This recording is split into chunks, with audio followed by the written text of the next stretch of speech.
Parte 4. El despertar del Coliseo de Sangre. Bajo el firmamento de la isla de Ganryu, el aire se ha vuelto denso, cargado con la electricidad estática que precede a las grandes catástrofes naturales. El escenario para el torneo de aniquilación Kengan no es una simple estructura de piedra y acero. Es un coliseo de ambiciones desmedidas, un teatro de sombras donde la élite del mundo se congrega para ser testigo de la apoteosis de la fuerza bruta transmutada en arte.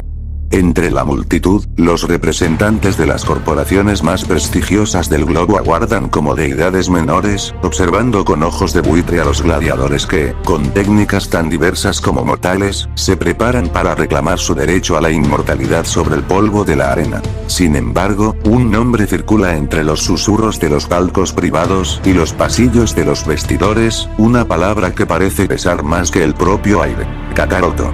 El guerrero conocido como Goku-son se erige como una anomalía en el tejido de la realidad marcial. Un hombre cuyo nombre, aunque extraño al oído humano, invoca una sensación de inquietud metafísica, una vibración de poder absoluto que estremece el espíritu de todo aquel que osa pronunciarlo. Al adentrarnos en las entrañas de la arena, el estruendo es ensordecedor. Las gradas rebosan de una humanidad sedienta de espectáculo, una marea de rostros ansiosos cuyos gritos de euforía y emoción resuenan en las cavidades auditivas como el rugido de un océano embravecido que reclama su tributo. Para muchos, aquellos clamores son un martirio sonoro.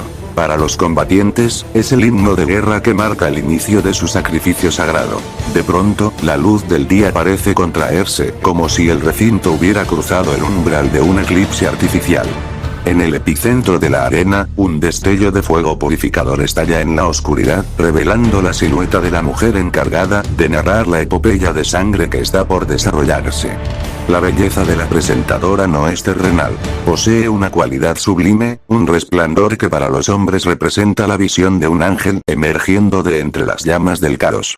Se trata de Sayaka Katahara, la hija del todopoderoso presidente, cuya voz corta el estrépito con la elegancia de una hoja de seda. En una de las secciones privilegiadas de las gradas, Kakaroto permanece sentado con una quietud que contrasta violentamente con la agitación de su entorno. A su flanco, la mirada intensa de Omatokita escudriña el vacío, mientras que Kaede Akiyama, Ryito y un Kazuo Yamashita al borde del colapso emocional, completan el cuadro de espectadores de honor. ¿Y esa mujer?, preguntó Oma, sin apartar la vista del centro de la arena. Su nombre es Sayaka Katahara, es la hija del presidente Katahara, respondió Kaede con tono informativo. ¿Qué?, exclamó Yamashita, cuya capacidad de asombro ya había sido superada con creces. Sayaka extendió los brazos, abrazando simbólicamente la magnitud del evento que estaba por nacer. Señoras y señores, gracias por su paciencia. Bienvenidos, al mejor evento de todos, el torneo de aniquilación. El rugido que siguió a sus palabras fue sísmico, una explosión de júbilo que sacudió los cimientos de la isla misma. Yamashita, con lágrimas de pura adrenalina en los ojos, se dejó llevar por la marea emocional. Este es el evento más importante de todo el mundo y ahora soy parte de él. ¡Qué emoción! Mientras tanto, en la penumbra de los vestidores, la atmósfera es distinta, más gélida y silenciosa. Cosmo Imai se prepara bajo la mirada de su mentor. A simple vista, el joven rubio de apariencia grácil y facciones suaves podría ser confundido con una presa fácil, pero la palabra débil es una blasfemia en presencia de aquel prodigio de la sumisión. De vuelta en el Coliseo, la imagen de Cosmo es proyectada en las pantallas gigantes, capturando la atención de los miles de espectadores que aguardan el primer derramamiento de sangre. Damas y caballeros, bienvenidos, proclamó Sayaka con una energía vibrante. Con ustedes el más joven de los peleadores. Les presento al maestro del Jiu-Jitsu, al amo y señor del castigo y la sumisión. Midiendo 1,70 y pesando 68 kilos, con una racha de 21 victorias y 0 derrotas, con un valor neto de 79.212 millones, representando a Seguridad Nissonji, el rey de los estranguladores, Cosmo Imai. El joven guerrero entró en la arena bajo una lluvia de aplausos, su figura menuda caminando hacia el destino con la confianza de quien sabe que el tamaño es una ilusión ante la maestría de la técnica. El primer acto de la tragedia estaba por comenzar. La atmósfera en el Coliseo se volvió densa, casi irrespirable, cuando la voz de Sayaka Katahara cortó el aire con la fuerza de un trueno. El preludio de la técnica se enfrentaba ahora a la tempestad de la fuerza bruta norteamericana. Y ahora, el peleador que avanza con un torso esculpido por el mismo acero.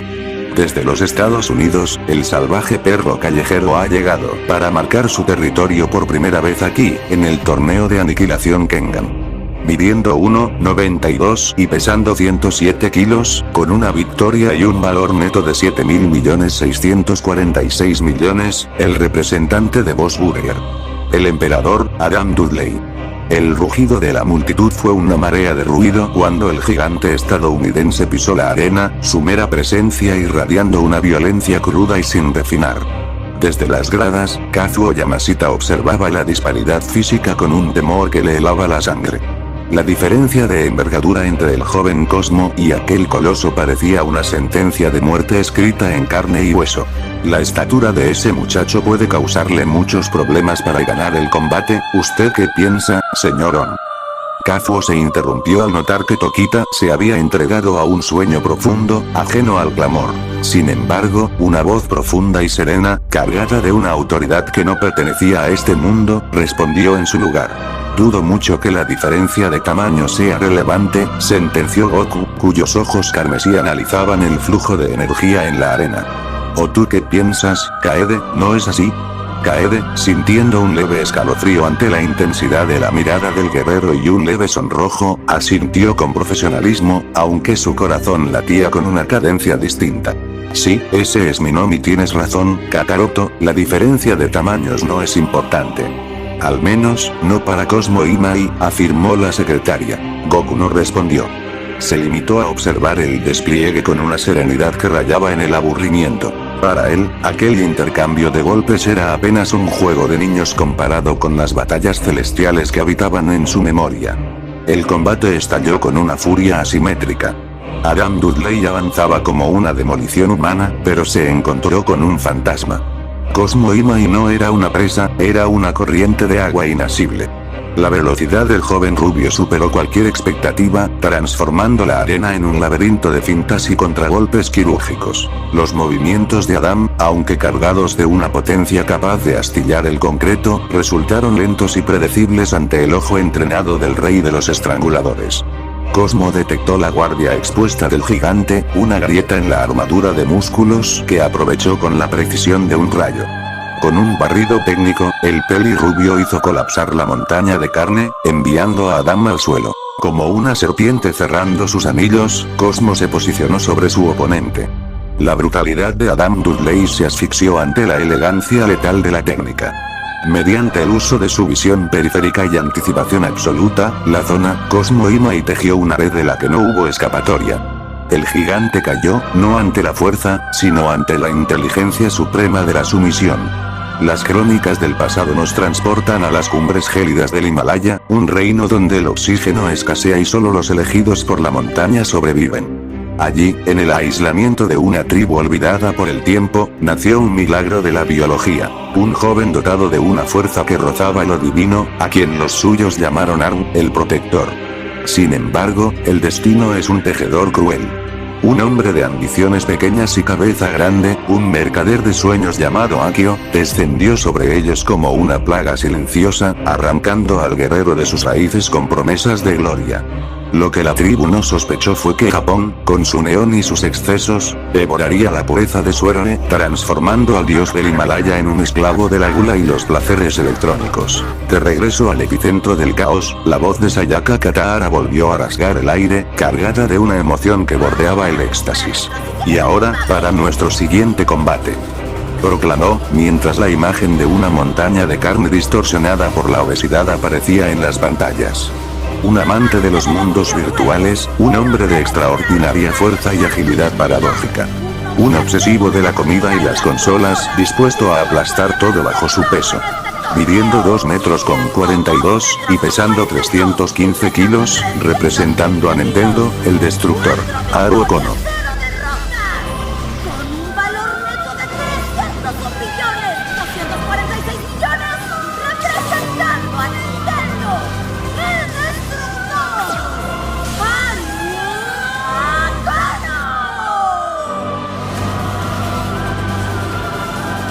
La arena tembló.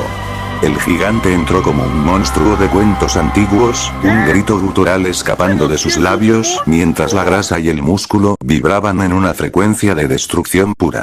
El público, embriagado por la escala de aquel hombre, rugió al unísono.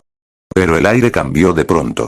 Un frío glacial, una ausencia total de calor, invadió el coliseo. Y ahora, nuestro siguiente peleador. La voz de la presentadora adquirió un matiz de incertidumbre y reverencia. Su origen es un abismo de sombras, un misterio que desafía a nuestra inteligencia. No hay registros, no hay pasado, solo una fuerza que escapa a nuestra comprensión. Midiendo 1,97 m, pesando 100 kilos de pura definición absoluta. Con un valor neto que humilla a las naciones. 989, 075, 496. Representando a su propia estirpe, Blackhead Sirius, la muerte encarnada. Kakaroto. En las gradas, el impacto fue sísmico. Kazuo Yamashita y Kaede Akiyama giraron sus cabezas hacia el asiento que, instantes antes, ocupaba el guerrero del azabache. Estaba vacío. Solo el rastro de una presión invisible permanecía en el aire. Incluso Oma, despertando de su letargo con los sentidos erizados como un animal ante el rayo, buscó con la mirada al hombre que desafiaba la lógica. Entonces, ¿él es quien sigue?, susurró Kazuo, con los dientes castañeando por una mezcla de pavor y fascinación. En el epicentro de la arena, ocurrió lo imposible. A diferencia de los otros luchadores, la imagen de Kakaroto no se materializó en las pantallas gigantes. En su lugar, una oscuridad absoluta, una negrura que parecía devorar la luz misma de los proyectores, se tragó el campo de batalla. Un silencio fúnebre descendió sobre la multitud. Incluso los maestros que observaban desde las sombras, acostumbrados a la violencia, sintieron un nudo en la garganta. El vacío en el centro de la arena no era una ausencia de luz, sino una presencia que reclamaba el mundo para sí. El dios caído estaba por manifestarse, y el suelo de Ganryu comenzaba a agrietarse ante el peso de su inminente llegada. El silencio que sepultaba la arena no era una simple ausencia de ruido, sino un peso físico que comprimía los pulmones de los miles de espectadores, una quietud de tumba que presagiaba el fin de un mundo. Entonces, desde la negrura absoluta que devoraba el epicentro del coliseo, emergió el sonido. Unos pasos lentos, rítmicos, cargados de una finalidad ineludible que resonaba en el alma de los presentes. En la profundidad de esa sombra insondable, dos orbes de un carmesí incandescente se encendieron, brillando con la intensidad de la sangre que se desprende de la fibra humana bajo el filo del verdugo. Un escalofrío colectivo recorrió las gradas. Incluso el gigante Aro sintió, por primera vez en su decadente existencia, el gélido aliento de una extinción que no conocía la piedad. De pronto, la luz regresó con una violencia cegadora, restaurando la realidad y revelando la figura de Kakaroto. La visión fue un impacto estético y brutal. Su belleza, gélida y perfecta, actuó como un veneno embriagador para los sentidos de la multitud. El cuerpo del guerrero, esculpido con una definición que desafiaba los límites de la anatomía sagrada, se adivinaba bajo la tela de su ropa, la cual se tensaba hasta el límite ante la latencia de un poder inconmensurable. Un coro de gemidos y gritos eufóricos estalló entre las mujeres del público, una respuesta visceral y primitiva ante la manifestación de un ejemplar supremo que caminaba entre los mortales. En los palcos de honor, Shion observaba con una rigidez impropia de su estirpe, sus ojos fijos en la arena mientras un sutil rubor traicionaba su gélida compostura ejecutiva. A su lado, su asistente se deshacía en un paroxismo de deseo incontrolable. «¡Pero qué hombre tan sexy! Hace que me escurra», exclamó la joven, con un hilo de sangre brotando de su nariz tras lo que parecía un clímax instantáneo nacido del mero impacto visual. «Contrólate, niña», sentenció Shion, aunque sus propios nudillos blancos delataban que ella misma luchaba por no sucumbir ante la soberbia presencia que reclamaba el centro del coliseo. En el polvo de la arena, Sayaka Katahara retomó el hilo de la crónica con una voz que vibraba en la frontera del éxtasis y el terror. La belleza de la muerte contra el destructor. ¿Quién de los dos emergerá victorioso de esta contienda? El referí, sintiendo la presión atmosférica que emanaba del guerrero de azabache, se posicionó entre ambos como un insecto entre dos astros. Haruo Kono se agazapó, adoptando una postura de combate que hacía crujir el suelo bajo sus 300 kilos de masa corrupta. Goku, por el contrario, permaneció erguido, con los brazos relajados y una mirada penetrante que parecía desollar la psique de su oponente capa por capa. A pelear. Haruo se lanzó con una velocidad antinatural para su volumen, una masa de carne y odio que buscaba la aniquilación inmediata. Sin embargo, solo encontró el vacío. Kakaroto se desplazaba con la fluidez de un espectro, esquivando cada embestida con una facilidad que rayaba en lo insultante. El gigante, en un despliegue de su antigua agilidad del Himalaya, ejecutó una pirueta mortal hacia atrás para ganar ángulo y cargó de nuevo, una embestida que habría demolido un bastión de piedra. El impacto envió a Goku contra los muros de mármol de la arena en un estallido de polvo y fragmentos de roca, pero la decepción fue instantánea y cruel. Goku emergió de los escombros sin un rasguño, su mirada carente de toda emoción humana. Haruo, irritado por la persistencia de un hombre que se negaba a caer, redobló sus ataques con una furia ciega. Mandó puñetazos que rasgaban el tejido del aire, pero Goku, con un simple y aristocrático toque de sus dedos, redirigía la inercia del gigante, haciéndolo tropezar con la misma fuerza que pretendía usar para matar. La fatiga empezó a devorar al destructor. Sus pulmones ardían como si aspirara ceniza, y el sudor empapaba su inmenso cuerpo, mientras que Kakaroto ni siquiera había alterado la cadencia de su respiración. GRRR. ¿Por qué no te mueres de una vez? Rugió Haruo, perdiendo todo rastro de raciocinio en un arranque de desesperación animal. Corrió hacia su oponente para un golpe final, pero el tiempo pareció contraerse. En un destello de velocidad pura, Kakaroto se transformó en una lanza humana de precisión absoluta. Su brazo atravesó el pecho izquierdo del gigante con la facilidad con la que una hoja al rojo vivo cercena la cera. La sangre brotó en una cascada escarlata, bautizando el suelo de la arena, mientras el público y los peleadores, incluido un Oma atónito, observaban el horror en un silencio reverencial. Haruo colapsó, su conciencia apagándose ante la magnitud de la herida. Kakaroto retiró su brazo, observando el rastro carmesí con un desapego divino. Su voz, ahora más profunda y cargada de una vibración punzante, resonó en cada rincón del Coliseo. ¡Qué decepción tan absoluta! Resultaste ser solo un humano vulgar, y miserable en tu propia decadencia, sentenció, esbozando una sonrisa de una malicia elegante e hiriente. Aquellos que te llamaron su orgullo deben estar retorciéndose de vergüenza al ver en qué desperdicio de carne te has convertido. El referí levantó la mano para declarar el final de la carnicería, pero entonces, algo que desafiaba las leyes de la biología sucedió. Una mano enorme, temblorosa pero impulsada por una voluntad ancestral que empezaba a despertar desde las profundidades del trauma, sujetó el brazo del juez con una fuerza renovada. Haruo Kono no estaba dispuesto a morir como un esclavo de sus vicios. El guerrero del Himalaya estaba despertando. Mientras la mole de carne se erguía, el aire mismo pareció densificarse con un hedor a ozono y sangre. Los ojos de Haruo, antes nublados por la gula y la abulia, estallaron en un fulgor amarillento, revelando que su cerebro había abandonado la conciencia humana para retornar a un estado primitivo y puramente predador. Ante tal metamorfosis, una sonrisa perturbadora, una mueca de deleite satánico, se dibujó en el rostro de Kakaroto. Aquel gesto de perversidad pura no pasó inadvertido para dos sombras que observaban desde la periferia, miembros del clan Kure, quienes reconocieron en esa expresión la vibración de una violencia que incluso a ellos les resultaba ajena. En un paroxismo de furia salvaje, el gigante se lanzó como una bestia herida que ha olvidado el dolor. Los ataques de Haruo, ahora carentes de técnica pero imbuidos de una potencia sísmica, llovieron sobre el guerrero de Azabache. Kakaroto, por primera vez, elevó sus extremidades en una guardia impasible, permitiendo que la tormenta de impacto se estrellara contra sus antebrazos. La velocidad del destructor había escalado a niveles demenciales, logrando arrinconar a la encarnación de la muerte contra el frío suelo de la arena. La lluvia de golpes era brutal, un martilleo incesante que habría pulverizado el acero, pero Kakaroto permanecía bajo el asedio con una calma sobrenatural. A pesar de la violencia del castigo, el daño era inexistente. Su resistencia no era física, era una afrenta a las leyes de la naturaleza. Sin embargo, el hastío comenzó a nublar su semblante. El juego había perdido su gracia, y el verdugo decidió que era hora de reclamar su ofrenda. Justo cuando Haruo descargaba un golpe final destinado a triturar el cráneo de su oponente, el tiempo pareció someterse a la voluntad de Goku.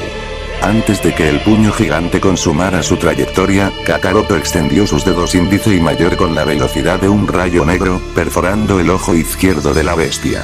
Un alarido agónico, un sonido que rasgó las fibras del alma de los espectadores, brotó de la garganta de Aro mientras se llevaba las manos a la cuenca destrozada. Sin concederle un segundo de tregua, Kakaroto se incorporó con una agilidad felina, aferró el rostro del gigante con su mano derecha y, con una fuerza gravitatoria que desafiaba toda lógica, azotó el cráneo de Aro contra el pavimento.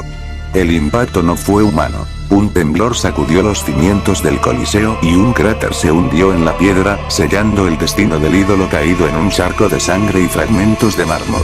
Un silencio sepulcral, cargado de un respeto nacido del terror, precedió al veredicto. Está fuera de combate. Ganador, Kakaroto. Gritó el referí con la voz quebrada por la incredulidad. Entonces, el rugido estalló. Una marea de gritos de euforía y asombro envolvió la arena como un incendio forestal. En las gradas, Kaede, Kazuo, Ryito y Yoma permanecían petrificados, sus mentes incapaces de procesar la eficiencia absoluta y la crueldad estética con la que aquel hombre había despachado a una montaña de músculos. Los representantes de las corporaciones intercambiaron miradas de pavor. Habían comprendido que no estaban ante un simple peleador, sino ante una anomalía de la creación. Sin una sola gota de sudor, sin una emoción que perturbara su belleza divina, Goku dio media vuelta y comenzó a retirarse por el túnel de sombras, dejando atrás el cuerpo inerte de quien alguna vez fue un dios del Himalaya. La leyenda de Kakaroto acababa de ser escrita con sangre en las páginas del torneo. La atmósfera en el recinto se había transformado en un sudario de quietud reverencial, mientras el eco del cráneo de Haruo impactando contra el mármol aún vibraba en los huesos de los presentes. Kakaroto se erguía sobre la ruina de carne y sueños rotos con una impasibilidad que bordeaba lo sacrílego. No había rastro de fatiga en su semblante, ni el más mínimo rastro de que sus pulmones hubieran reclamado oxígeno adicional. Su victoria no había sido un logro de la voluntad, sino una ejecución aritmética de la superioridad. Mientras el guerrero de Azabache se desvanecía en la penumbra del túnel, ajeno al rugido de una multitud que lo vitoreaba con un fervor nacido del miedo, la onda expansiva de su presencia alcanzaba los rincones más recónditos de la isla. En la penumbra de un bar clandestino, donde el humo del tabaco se entrelazaba con el aroma del alcohol rancio, una figura permanecía tallada en la oscuridad como una gárgola de tiempos inmemoriales. Kuroki Gensai, el hombre conocido como la Lanza del Diablo, observaba la retransmisión del combate con una fijeza gélida. Sus ojos, acostumbrados a diseccionar la anatomía del asesinato, se detuvieron en la herida que Kakaroto había infligido al gigante.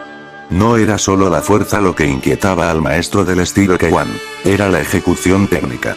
Aquella penetración perfecta, aquel brazo transformado en una saeta de muerte que había perforado el pecho de Haruo con una facilidad casi etérea, guardaba una similitud perturbadora con su propia maestría, pero imbuida de una naturaleza mucho más vasta y oscura. Más allá de la técnica, era la psique del individuo lo que hacía que el aire en la habitación se volviera pesado. Kuroki no detectaba en Kakaroto la adrenalina del combate ni la sed de sangre del psicópata. Solo percibía una calma absoluta, una quietud tan profunda y desprovista de humanidad que resultaba más aterradora que cualquier grito de guerra. Era el silencio de un depredador que observa a una hormiga, una mirada que no reconocía límites ni cansancio. Sin duda alguna, eres un peleador fascinante, Kakaroto, sentenció el anciano, y su voz, aunque baja, poseía la solidez de la piedra antigua. Kuroki no sintió miedo. El miedo era un concepto ajeno para alguien que se había convertido en la personificación del acero. Sin embargo, una curiosidad metafísica, una sed de conocimiento marcial, se encendió en su interior mientras apretaba los puños. Me pregunto qué es lo que escondes en realidad tras esa máscara de serenidad perfecta. El diálogo de la Lanza del Diablo se perdió en el ambiente lúgubre del bar, pero el desafío ya estaba escrito en los hilos del destino.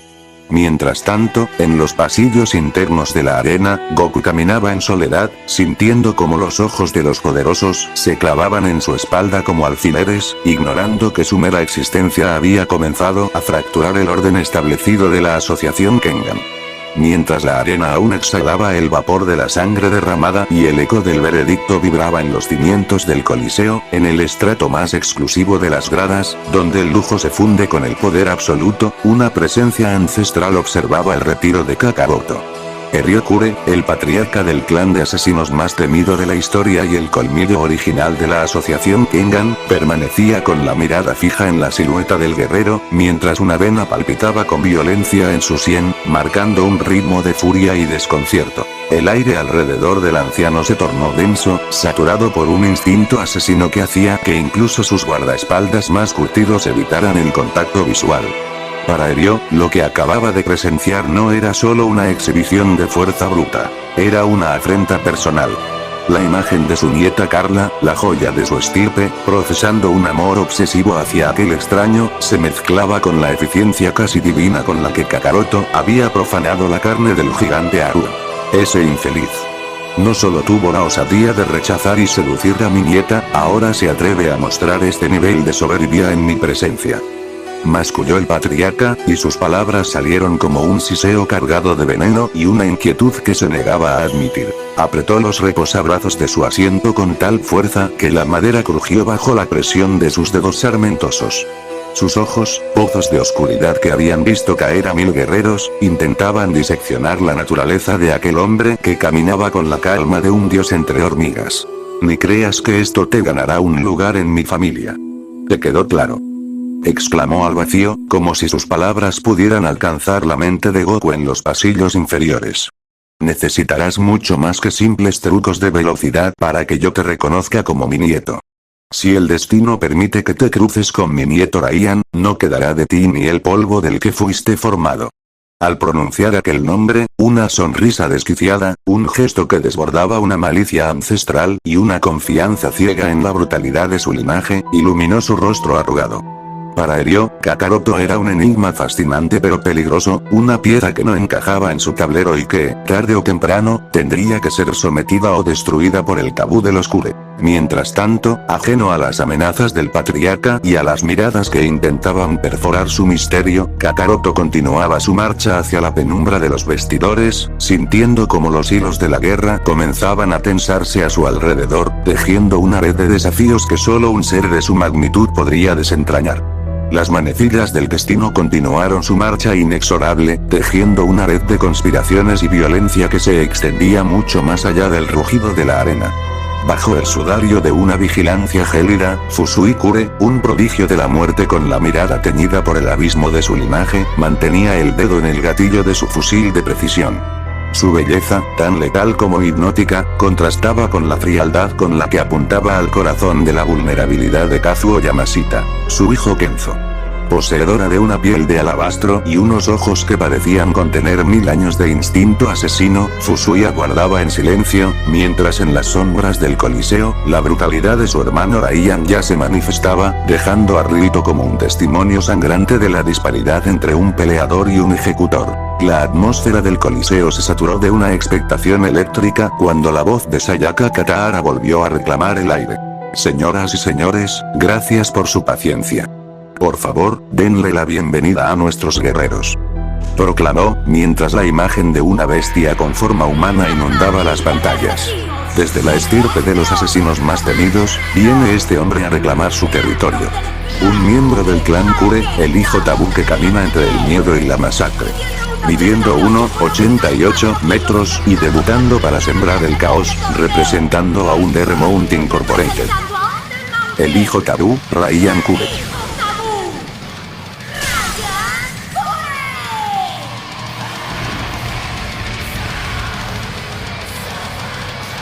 El verdugo de los Kure emergió del túnel con el cuerpo bautizado en la sangre fresca de su víctima previa, portando una sonrisa demente que heló la sangre de los espectadores.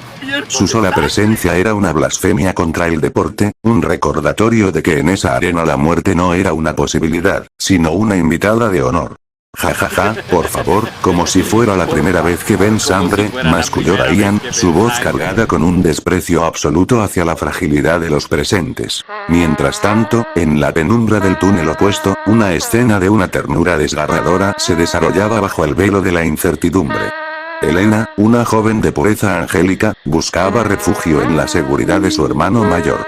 Él, con una sonrisa que emanaba una paz espiritual inquebrantable, acarició su cabeza con suavidad, sellando una promesa de retorno que flotaba en el aire como un incienso sagrado.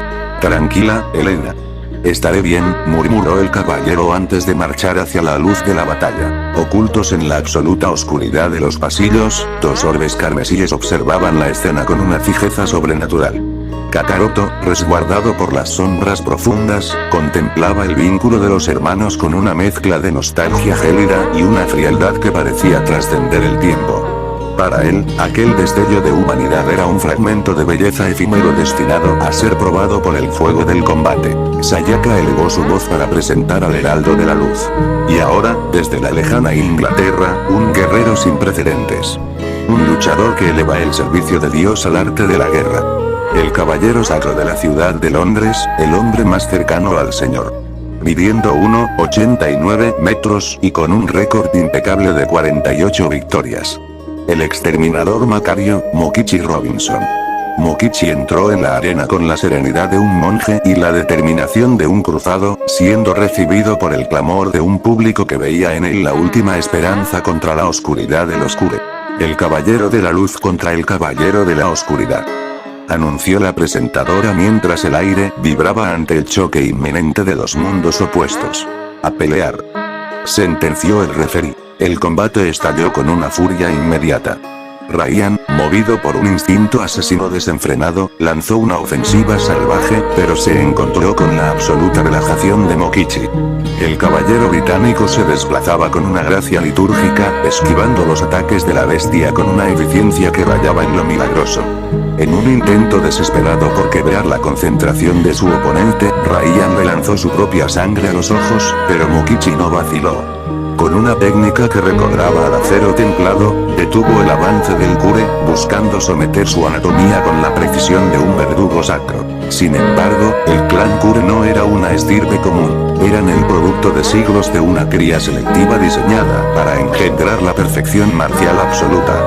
Ryan solo fingía sucumbir ante el dolor, burlándose de la técnica que pretendía quebrarlo. Al intentar atrapar a Mokichi para un cabezazo brutal, fue sorprendido por un gancho ascendente de una potencia devastadora. Mokichi Robinson estaba desplegando el Baritsu, el arte marcial perdido que armonizaba la fluidez mística del Jiu-Jitsu con la contundencia implacable del boxeo clásico. Era una danza de defensa y ataque que había sido perfeccionada a través de generaciones, y que ahora, frente a la mirada atenta de los dioses y de aquel extraño de ojos rojos en las sombras, desafiaba la supremacía biológica de los asesinos. En las entrañas del Coliseo, donde el eco de la batalla se arrastra por los muros de concreto, Elena permanecía cautiva de una esperanza radiante. Su sonrisa, pura como el alba, reflejaba la creencia de que la luz de su hermano finalmente había sometido a la oscuridad del oscure. Sin embargo, el destino es un tejedor cruel que aguarda en los rincones más fríos. Y fue ahí, en la penumbra del túnel, donde el aire se volvió denso ante el sonido de unos pasos pausados y una voz que parecía poseer la gravedad de una montaña. Parece que tu corazón late al unísono con el destino de ese hombre, ¿verdad? La voz era profunda y aterciopelada, cargada de una serenidad que helaba la sangre pero cautivaba el alma. Al girar, Elena se encontró con una visión de perfección soberana. Kakaroto se erguía ante ella. Su cuerpo, una obra maestra de poder y proporción, proyectaba una sombra imponente.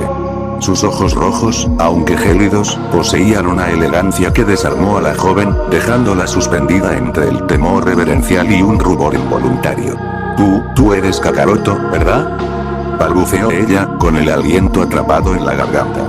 Ruego me disculpes por interrumpir tu vigilia, señorita, ¿tendría el honor de conocer su nombre?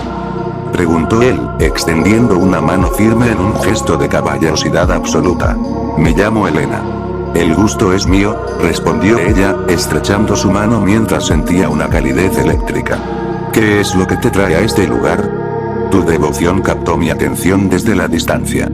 Quise acercarme para saludar a una dama que posee una fe tan inquebrantable en su guerrero, respondió Goku, dirigiendo una mirada de acero hacia la arena. Veo que confías plenamente en la victoria de ese hombre. Sí señor Kakaroto, yo sé que mi hermano ganará, aseguró Elena, aferrándose a su sonrisa. Goku observó el intercambio de golpes durante un instante, y su tono se volvió más hondo, cargado de una advertencia que resonaba como una sentencia dictada por los dioses. Tu hermano posee una técnica admirable y ha logrado encadenar a ese tal Ryan temporalmente. Sin embargo, la verdadera oscuridad no se doblega con llaves de sumisión, solo se enfurece. Teme por él, pues el alba de su victoria está por ser, digamos que, aplastada. ¿A qué te refieres con eso?, exclamó ella, sintiendo un frío repentino. La realidad suele ser inclemente con los puros de corazón. Lo lamento profundamente por ti, sentenció Kakaroto con una venia solemne, antes de desvanecerse en las sombras del pasillo como un fantasma regio. En el epicentro del coliseo, la brutalidad alcanzó su apogeo. Mokichi Robinson, en un despliegue de baritsu magistral, trituró la guardia de Ryan, estampando el cuerpo del Kure contra el suelo con una fuerza que pareció apagar el clamor de la multitud. Por un segundo, la gloria fue suya. Mokichi dedicó un gesto de triunfo a su hermana, y ella le devolvió la sonrisa. Fue el último instante de paz antes del cataclismo. Como un demonio que rechaza el descanso de la tumba, Ryan Kure se puso en pie de un salto sobrenatural. Su piel comenzó a teñirse de un púrpura sombrío, y sus venas se hincharon como serpientes bajo una presión volcánica. El Gi-un al 100% se había desatado, liberando una fuerza primitiva que hacía que el aire vibrara con intenciones asesinas. Lo que siguió fue una masacre que desafió toda humanidad.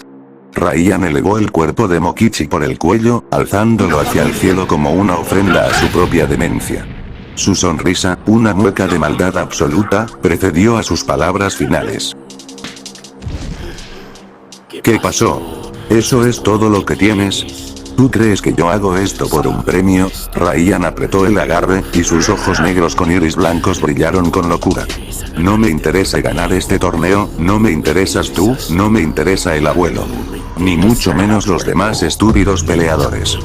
Los demás estúpidos peleadores. Lo único que quiero es matarlos a todos. Matarlos a todos. Empezando por ti, Robinson. Por ti, Robinson. Arderás en el infierno. Un crujido seco y definitivo, el sonido de la vida extinguiéndose en el cuello roto de Mokichi, sumió a la arena en un silencio de muerte. El cuerpo fue arrojado al polvo como un desperdicio. ¡No! El grito desgarrador de Elena rompió el estupor, un lamento que recorrió las gradas bañadas en una conmoción sepulcral. No, ¿cuándo fue que perdimos nuestra humanidad? Esto es simplemente horrible, susurró Kazuo Yamashita, temblando ante la escena. La risa de Ryan estalló entonces, vibrante y desquiciada, burlándose del vacío moral de los espectadores.